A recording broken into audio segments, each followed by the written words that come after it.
Hello, welcome back. Today we've got a Hyundai Elantra, which was really updated for 2024, as this is a 24 model year, but there is no changes to this model. This is the N Line for 25 or for 26. This color is badass. I really like it. It's certainly different than anything else, and I think it looks cool. Now, what is the N Line? This is not the Elantra N, this is the N Line, meaning this is sort of course, a competitor to the Honda Civic Si sedan. It also has a 1.6 liter engine that makes about 200 horsepower. Both are turbocharged. This one makes 201 horsepower. The Civic Si makes something around there. The Civic Si is 6-speed manual only with mechanical limited slip differential. This one has a dual clutch, 6-speed transmission. Hyundai did put in some work to make it handle right. Not only did they change the springs and the shocks, but they also are using polyurethane bushings and parts of the suspension. And obviously, bigger wheels and the prerequisite thinner tires, which in this case are Hankook tires. These look like they're properly worn. The car has about 17,000 miles on it, but it still rides and drives really nice. It looks cool. I'm sure by now everybody's seen them on the road. But yeah, the N Line is what the Civic Si is versus what the Civic Type R is to the Elantra N. So moving on, it does have angular sharp looks. Color is too much with it. It doesn't have a stupid spoiler. Thank God for that. And it's got a big boot, as the British say, or a trunk, and it does have a temporary spare tire under there that the seats folds 60/40 for your longer items. But you can sort of see that this is Elantra's or Hyundai's lower end model with sort of exposed hinges that impede into the trunk space, even if a little bit, but it's still there. Other hinges are more expensive. Oh, and with the hinges, you have like cable reels going right next to them, which could be zip tied a little bit better.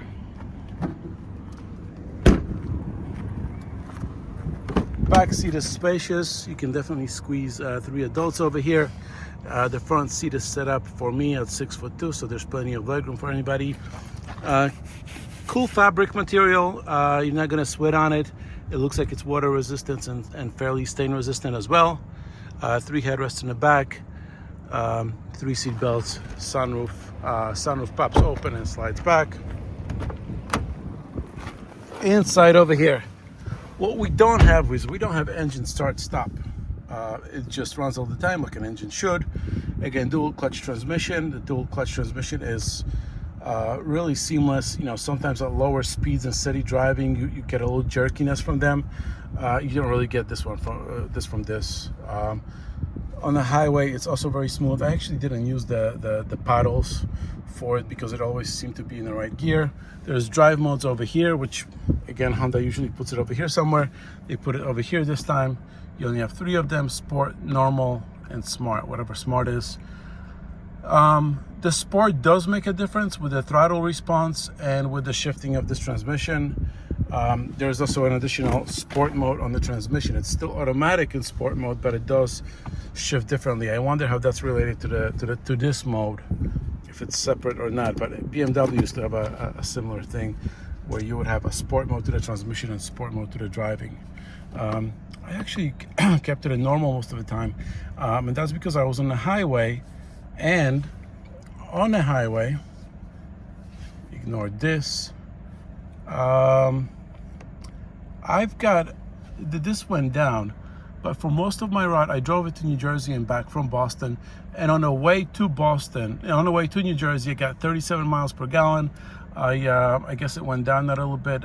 Maybe I was carrying more speed on the way back and dropped it down to 34, which is interesting. But I was surprised that I got 35 on the way in, which was quite a lot. Typically, when you put in a Honda, blinker on the Honda, you get a display of the blind spot over here. This model doesn't have it because it does not. It only has a reverse camera. It doesn't have a full surround view, nor is it optional. Dual zone climate control.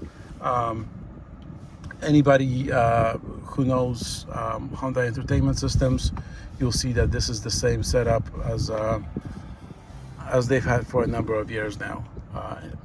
Very easy to use. You can program this one and this one. These are your favorite buttons, and you can program to this one is programmed to display the phone projection, which I have it disconnected right now, so it's not going to do this. But I like this programmable feature. You just press it and it displays wherever you want to. Speaking of phone display, USB-C charging, and for phone integration, you get this old school USB-C, and there is no wireless connection, which is surprising. You get more USB-Cs in the back as well. Nice simple design. You have some mood lighting for your night driving pleasure. Audio is good, but you can see that this is an Elantra, and on baseline models you get a lot of this: black door handles, black speaker grills. Excuse me. So you see a lot of that here. So this tells you that it is a lower priced entry level model, because Elantra is their entry level sedan, as opposed to the Sonata, which is the higher up model. But even on this N Line trim, this still stays black and of I would say lower quality. But overall everything else is nice. The steering wheel is nice. It's got padding over here at 7 and 2. It's not square. Thank you for that. Oh, the handbrake is very old school style manual handbrake, and that's good. They changed this, but it never needed changing. I prefer these kind of handbrakes, but I am old. This also means that if you're 17, you can practice locking up the rear wheels and doing a little bit of drifting in the parking lot without actually doing any drifting. It's quick. Is it super fun to drive? Honestly, it's funner maybe than a sedan, but at the same point you're sort of sacrificing a little bit of comfort because the suspension is stiffer. I think my advice for anybody shopping for the N Line would be, you're sort of sacrificing the comfort due to stiffer suspension, and you're not gaining much. I would probably go for just the N model, or for just a more pedestrian, more luxury version of this. There's nothing to N Line that makes me want to say I want to get this car because of this or that. In a Honda Civic Si, you do get a manual transmission. You do get a limited slip differential. So if you throw it on an autocross course, you do get more out of it, but it's still underpowered in my opinion. I realize these cars aren't supposed to be fast, but 200 horsepower, you could make it go a little bit faster. They had 200 horsepower 20 years ago when they weighed, much less. But perhaps the torque curve wasn't as flat and it was more peaky at the time. Regardless, that's my take on it. Either go get the N or go get the limited model. If you're just gonna, daily driving at the N Line, it fills a void in a model lineup. But to me personally, it doesn't speak. There's too much compromise. Thank you. Bye.